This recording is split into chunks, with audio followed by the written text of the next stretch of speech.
Hello and welcome to the first tutorial in the Introduction to Machine Learning course. My name is Priyatosh. I am one of the teaching assistants for this course. In this tutorial, we'll be looking at some of the basics of probability theory. Before we start, let's discuss the objectives of this tutorial. The aim here is not to teach the concepts of probability theory in any great detail.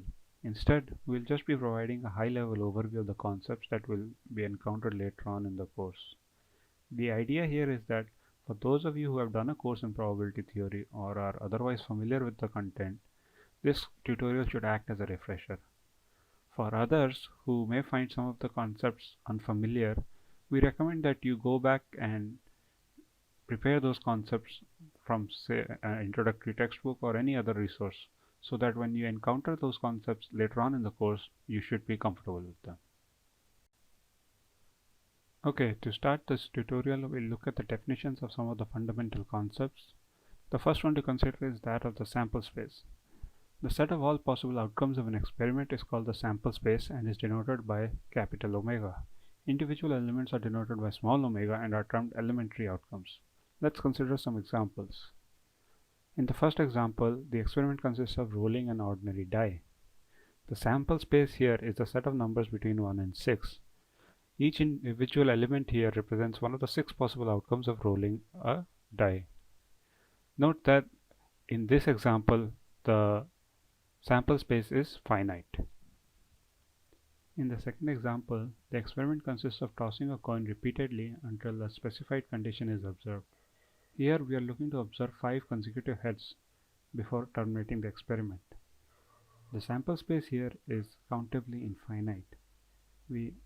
The individual elements are represented using a sequence of H's and T's, where H and T stand for heads and tails respectively. In the final example, the experiment consists of measuring the speed of a vehicle with infinite precision. Assuming that the vehicle speeds can be negative, the sample space is clearly the set of real numbers. Here we observe that the sample space can be uncountable. The next concept we look at is that of an event. An event is any collection of possible outcomes of an experiment, that is, any subset of the sample space. The reason why events are important to us is because, in general, when we conduct an experiment, we are not really that interested in the elementary outcomes. Rather, we are more interested in some subsets of the elementary outcomes. For example, on rolling a die, we might be interested in observing whether the outcome was even or odd. So, for example, on a specific roll of a die, let's say we observed that the outcome was odd.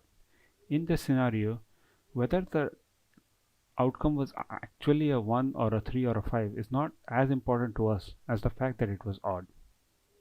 Since we are considering sets in terms of sample spaces and events, we will quickly go through the basic set theory notations. As usual, capital letters indicate sets and small letters indicate set elements. We first look at the subset relation. For all x, if x element of A implies x element of B, then we say that A is a subset of B, or A is contained in B. Two sets A and B are said to be equal if both A subset of B and B subset of A holds. The union of two sets A and B gives rise to a new set which contains elements of both A and B.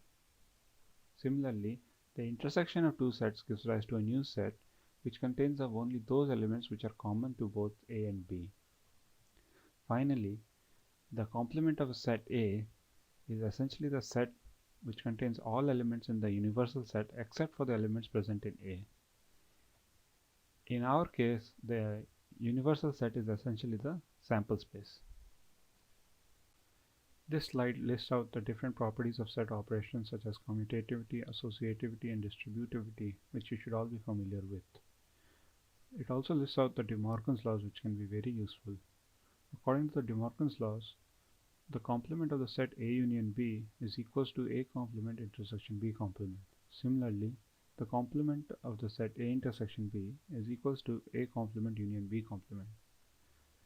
The De Morgan's laws presented here are for two sets. They can easily be extended for more than two sets. Coming back to events, two events A and B are said to be disjoint or mutually exclusive if the intersection of the two sets is empty. Extending this concept to multiple sets, we say that a sequence of events A1, A2, A3 and so on are pairwise disjoint if AI intersection AJ is equals to null for all I not equals to j. In the example below, if each of the letters represents an event, then the sequence of events A through E are pairwise disjoint since the intersection of any pair is empty. If events A1, A2, A3, so on are pairwise disjoint and the union of the sequence of events gives rise to the sample space, then the collection A1, A2 and so on is said to form a partition of the sample space omega. This is illustrated in the figure below. Next we come to the concept of a sigma algebra. Given a sample space omega, a sigma algebra is a collection F of subsets of the sample space with the following properties. The null set is an element of F. If A is an element of F, then A complement is also an element of F. If AI is an element of F, for every I belonging to the natural numbers, then union I equals to 1 to infinity AI is also an element of F. A set A that belongs to F is called an F measurable set. This is what we naturally understand as an event. So going back to the third property, what this essentially says is that if there are a number of events which belong in the sigma algebra, then the countable union of these events also belongs in the sigma algebra. Let us consider an example. Consider that omega equals to 1, 2, 3. This is our sample space. With this sample space, we can construct a number of different sigma algebras. Here, the first sigma algebra F1 is essentially the power set of the sample space.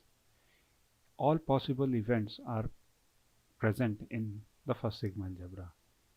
However, if we look at F2, in this case there are only two events, the null set or the sample space itself. You should verify that for both F1 and F2, all three properties listed above are satisfied. Now that we know what a sigma algebra is, let us try and understand how this concept is useful. First of all, for any omega, countable or uncountable, the power set is always a sigma algebra. For example, for the sample space comprising of two elements h, t, a feasible sigma algebra is the power set. This is not the only feasible sigma algebra as we have seen in the previous example, but always the power set will give you a feasible sigma algebra. However, if omega is uncountable, then probabilities cannot be assigned to every subset of the power set. This is the crucial point, which is why we need the concept of sigma algebras. So, just to recap, if the sample space is finite or countable, then we can kind of ignore the concept of sigma algebra, because in such a scenario we can consider all possible events, that is the power set of the sample space, and meaningfully apply probabilities to each of these events. However, this cannot be done when the sample space is uncountable. That is, if omega is uncountable, then probabilities cannot be assigned to every subset of 2 to the omega. This is where the concept of sigma algebra shows its use. When we have an experiment in which the sample space is uncountable, so for example, let's say the sample space is the set of real numbers. In such a scenario, we have to identify the events which are of importance to us and use these along with the three properties listed in the previous slide to construct a sigma algebra, and probabilities will then be assigned to the collection of sets in the sigma algebra. Next, we look at the important concepts of probability measure and probability space. A probability measure P on a specific sample space omega and sigma algebra F is a function from F to the closed interval 0, 1 which satisfies the following properties. Probability of the null set equals to 0, probability of omega equals to 1, and if A1, A2 and so on is a collection of pairwise disjoint members of F, then probability of the union of all such members is equal to the sum of their individual probabilities. Note that this holds because the sequence A1, A2 is pairwise disjoint. the triple omega fp comprising a sample space omega, a sigma-algebra f, which are subsets of omega, and a probability measure p defined on omega comma f. This is called a probability space. For every probability problem that we come across, there exists a probability space comprising of the triple omega fp. Even though we may not always explicitly take into consideration this probability space when we solve a problem, it should always remain in the back of our heads. Let us now look at an example where we do consider the probability space involved in the problem. Consider a simple experiment of rolling an ordinary die in which we want to identify whether the outcome results in a prime number or not. The first thing to consider is the sample space. Since there are only 6 possible outcomes in our experiment, the sample space here consists of the numbers between 1 to 6. Next, we look at the sigma-algebra. Note that since the sample space is finite, we might as well consider all possible events, that is, the power set of the sample space. However, note that the problem dictates that we are only interested in 2 possible events, that is, whether the outcome is prime or not. Thus, restricting ourselves to these 2 events, we can construct a simpler sigma-algebra. Here we have 2 events which correspond to the events we are interested in, and the remaining 2 events follow from the properties which the sigma-algebra has to follow. Please verify that the sigma-algebra listed here does actually satisfy the 3 properties that we had discussed above. The final component is the probability measure. The probability measure assigns a value between 0 and 1, that is the probability value, to each of the components of the sigma-algebra.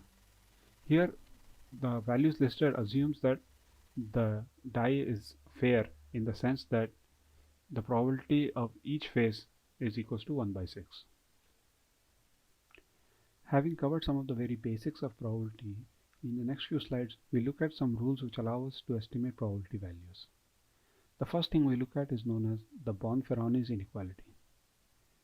According to this inequality, probability of A intersection B is greater than or equals to probability of A plus probability of B minus 1. The general form of this inequality is also listed.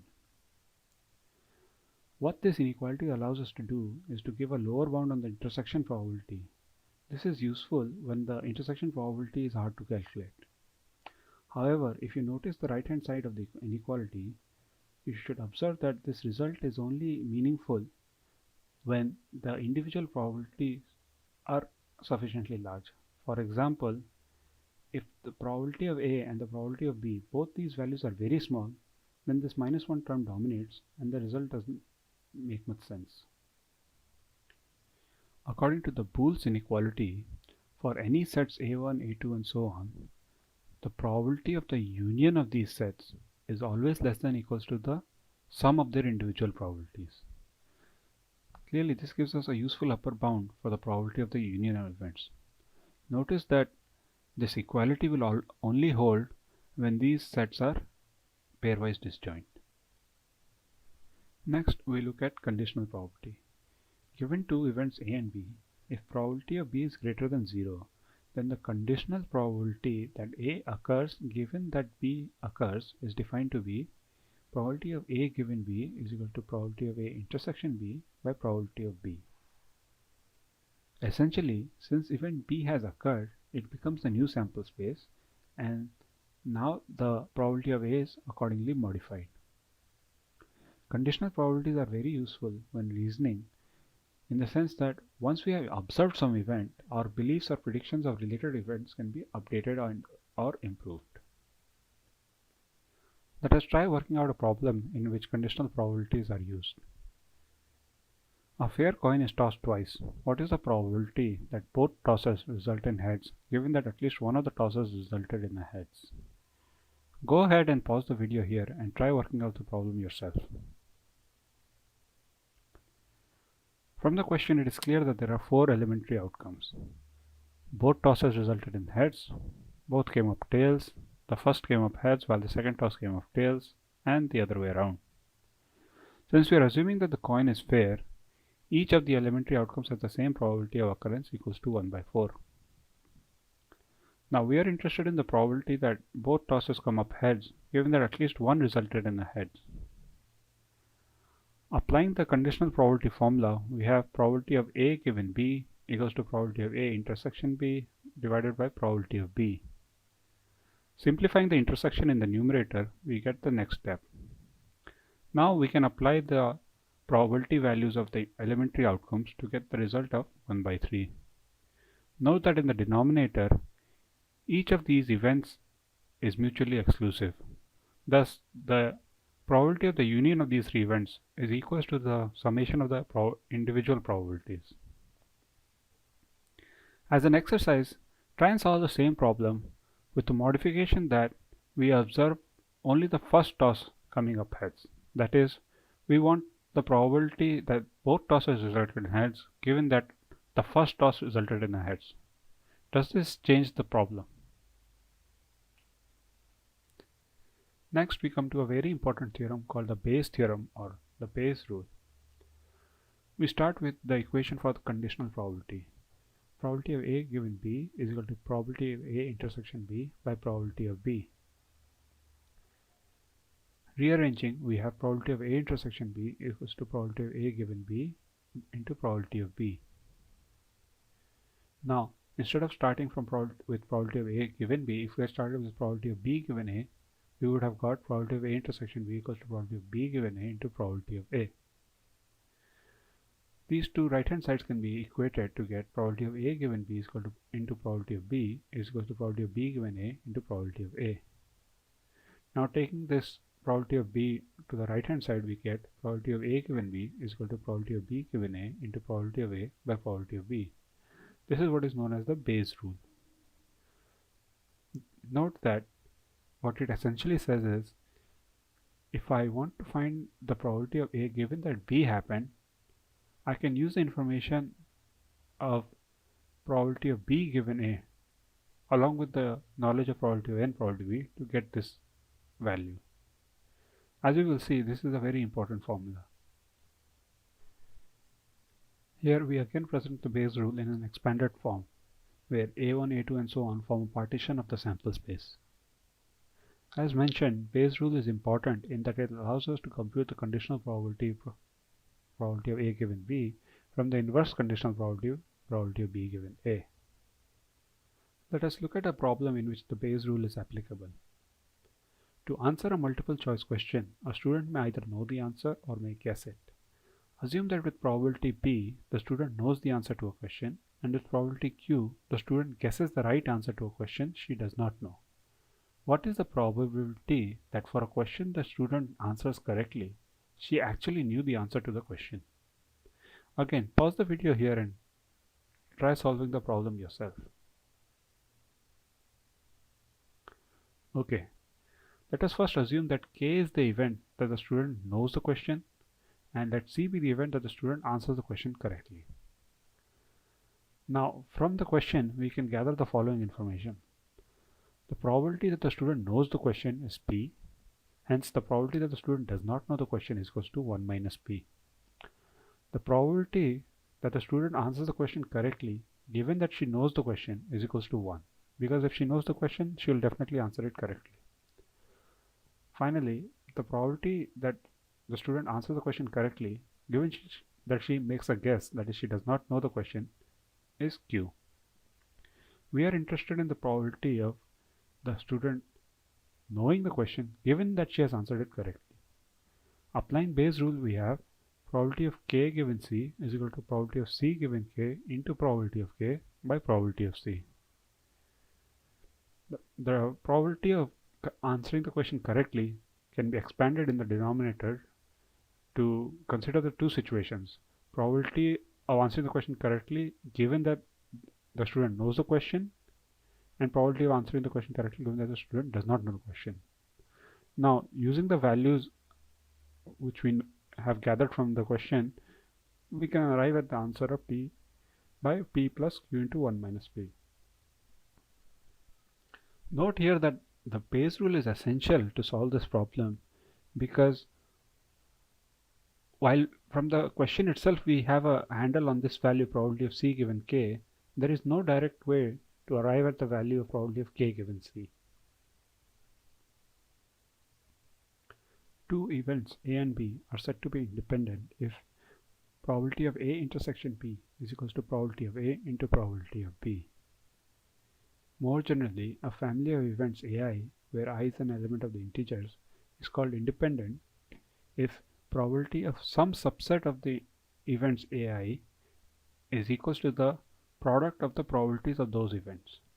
Essentially, what we're trying to say here is that if you have a family of events AI, then the independence condition holds only if for any subset of those events this condition holds.